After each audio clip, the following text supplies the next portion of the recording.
കേരളക്കരയെ ഒന്നടങ്കം ഞെട്ടിച്ച സംഭവം. രാവിലെ പതിവ് പോലെ ചന്ദനക്കുറിയിട്ട് ക്രീം ജാക്കറ്റും പച്ച പാവാടയും ധരിച്ച് അച്ഛന് ഒരു ഉമ്മയും കൊടുത്ത ശേഷം പഠിക്കാൻ വീട്ടിൽ നിന്നിറങ്ങിയതായിരുന്നു കൃഷ്ണപ്രിയ. അന്നുവരെ ആ വീട്ടിൽ ഒരു പൂമ്പാറ്റയെ പോലെ പാറി നടന്നവൾ അന്ന് വൈകുന്നേരം പക്ഷെ മടങ്ങിയെത്തിയില്ല. എല്ലാ ദിവസവും വൈകുന്നേരം 4:30 മണിയോടുകൂടി കൃഷ്ണപ്രിയ തിരികെ എത്താറുണ്ട്. സമയമേറെ വൈകിയിട്ടും കൃഷ്ണപ്രിയയെ കാണാത്ത സാഹചര്യത്തിൽ മഞ്ചേരിക്കടുത്തുള്ള ഇളങ്കൂർ ചാരങ്കാവ് ഗ്രാമം ഒന്നടങ്കം കൃഷ്ണപ്രിയയെ അന്വേഷിച്ചിറങ്ങി. പഠിക്കാൻ പോകുന്ന സ്ഥലവും വീടും തമ്മിൽ വെറും 1 കിലോമീറ്റർ മാത്രം ദൂരമാണുള്ളത്. ആ പ്രദേശം ആകെ അരിച്ചു പറക്കിയിട്ടും കൃഷ്ണപ്രിയയെ കണ്ടെത്താൻ കഴിഞ്ഞില്ല. നാട്ടുകാരടങ്ങുന്ന സംഘം വിപുലമായൊരു തിരച്ചിൽ തന്നെ നടത്തി. ഒടുവിൽ കൂട്ടത്തിലൊരാൾ ഞെട്ടിക്കുന്ന ഒരു കാഴ്ച കണ്ടു.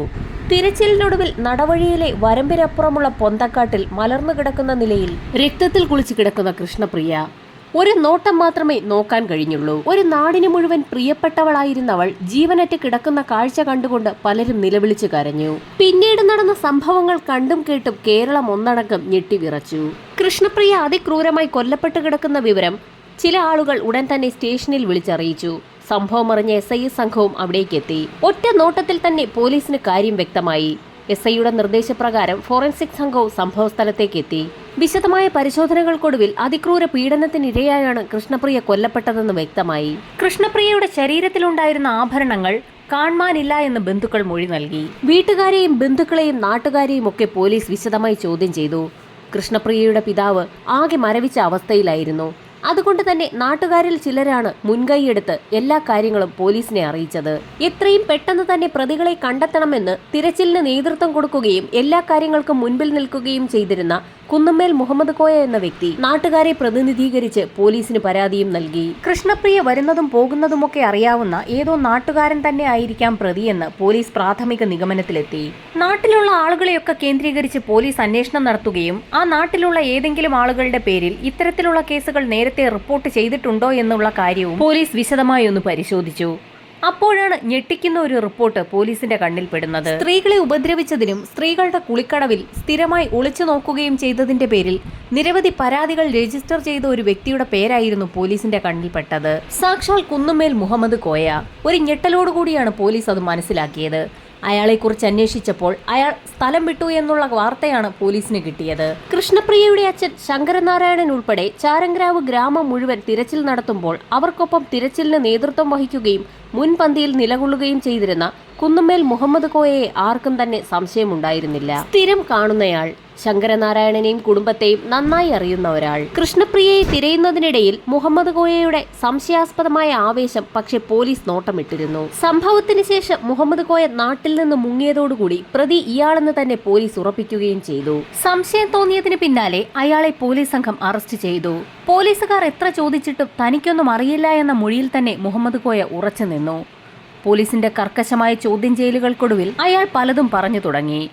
താൻ തന്നെയാണ് കൃഷ്ണപ്രിയയെ കൊലപ്പെടുത്തിയതെന്ന് മുഹമ്മദ് കോയ പോലീസിന് മുൻപാകെ സമ്മതിച്ചു എന്ന് കേട്ട നാട്ടുകാരൊന്നടങ്കം ഞെട്ടി. ശങ്കരനാരായണന്റെ മനസ്സിൽ മുഹമ്മദ് കോയയോടുള്ള പക ആളിക്കത്തി. ഒടുവിൽ നീതിപീഠം മുഹമ്മദ് കോയയോട് ക്ഷമിച്ചപ്പോൾ പക തീർക്കാനായി പുറത്തൊരാൾ കാത്തുനിൽപ്പുണ്ടായിരുന്നു. പിന്നീട് നടന്നതാകട്ടെ സിനിമാ കഥകളെ പോലും വെല്ലുന്ന സംഭവങ്ങൾ.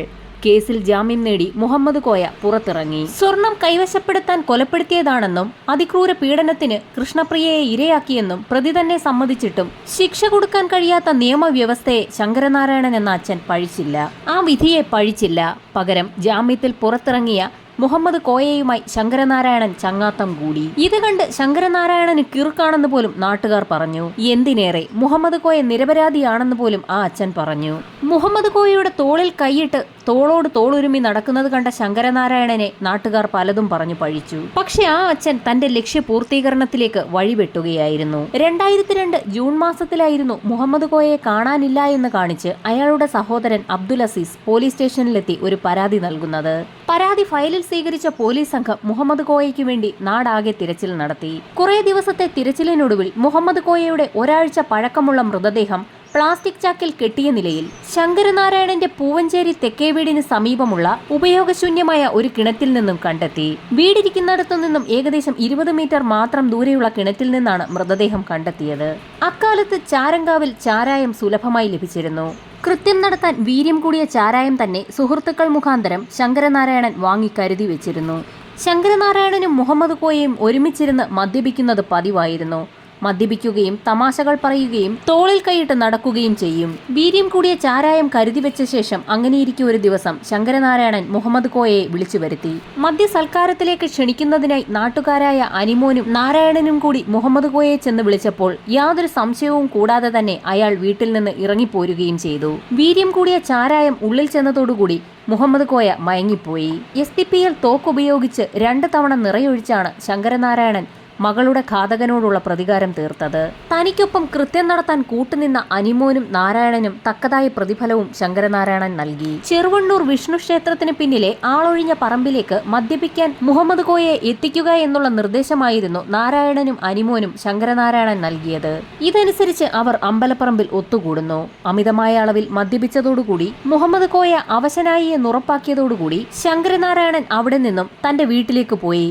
വീട്ടിലെ മച്ചിന്റെ മുകളിൽ ഒളിപ്പിച്ചു വെച്ചിരുന്ന തോക്കുമായി അവർക്കടുത്തേക്ക് എത്തി. ശേഷം അബോധാവസ്ഥയിലായിരുന്ന മുഹമ്മദ് കോയയ്ക്ക് നേരെ 2 തവണ നിറയൊഴിച്ചു. ഇതായിരുന്നു പോലീസിന് ലഭിച്ച മൊഴി.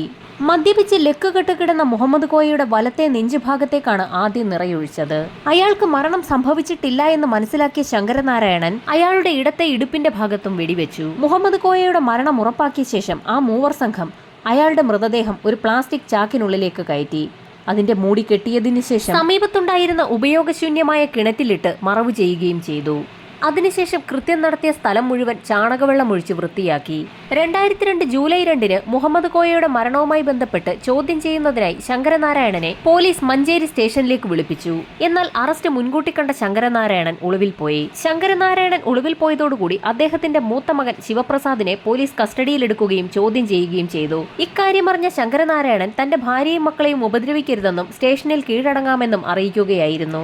ജൂലൈ 9-നായിരുന്നു ശങ്കരനാരായണൻ കുറ്റമേറ്റ് പറഞ്ഞ് പോലീസ് സ്റ്റേഷനിൽ കീഴടങ്ങിയത്.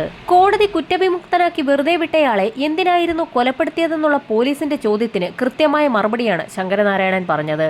തനിക്കിനി സുഖമായി മരിക്കാമെന്നായിരുന്നു അദ്ദേഹത്തിന്റെ ആ നിർണായകമായ മറുപടി. തെളിവെടുപ്പിന് കൊണ്ടുപോയ സമയത്ത് മകളുടെ കുഴിമാടത്തിന് സമീപമിരുന്ന് സന്തോഷത്തോടുകൂടി സംസാരിച്ച ശങ്കരനാരായണനെ കുറിച്ചും പോലീസ് പറയുന്നുണ്ട്.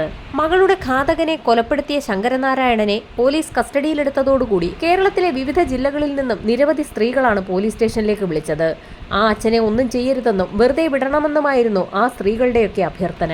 നിയമം കയ്യിലെടുക്കുന്നത് കുറ്റകരമാണെങ്കിൽ പോലും അന്ന് വലിയ ജനപിന്തുണയാണ് ശങ്കരനാരായണന് ലഭിച്ചത്. ശങ്കരനാരായണനുമായി വിശദമായ തെളിവെടുപ്പ് തന്നെയാണ് പോലീസ് സംഘം നടത്തിയത്.